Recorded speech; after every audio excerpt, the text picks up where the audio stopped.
ગુજરાતમાં આજથી એસઆઈઆરની કામગીરી શરૂ કરવામાં આવી। ડોર ટુ ડોર જઈને અને મતદારોનું વેરિફિકેશન કરવામાં આવશે। 56,622 બીએલઓ ઘરે ઘરે જઈ અને ફોર્મ ભરાવશે। બીએલઓ દરેક ઘરની 3 વખત મુલાકાત કરશે। ગુજરાતમાં 2 તબક્કામાં એસઆઈઆર અભિયાન ચાલશે। વર્ષ 2025ની યાદીને 2002ની યાદી સાથે સરખાવાશે। એ થી એફ એમ કુલ 6 શ્રેણીમાં મતદારોને વર્ગીકૃત કરાશે। 5,43,436 મતદારોનું વેરિફિકેશન કરાશે। મતદારો ડિજિટલ માહિતી પણ અપલોડ કરી શકશે।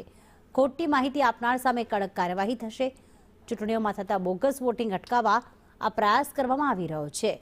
તો ડુપ્લિકેટ વોટર મૃતકોના નામ યાદીમાંથી દૂર કરાશે। 2 સ્થળે મતદાર યાદીમાં નામ હોય તેવા પણ કેસ જે છે તે ચકાસવામાં આવશે।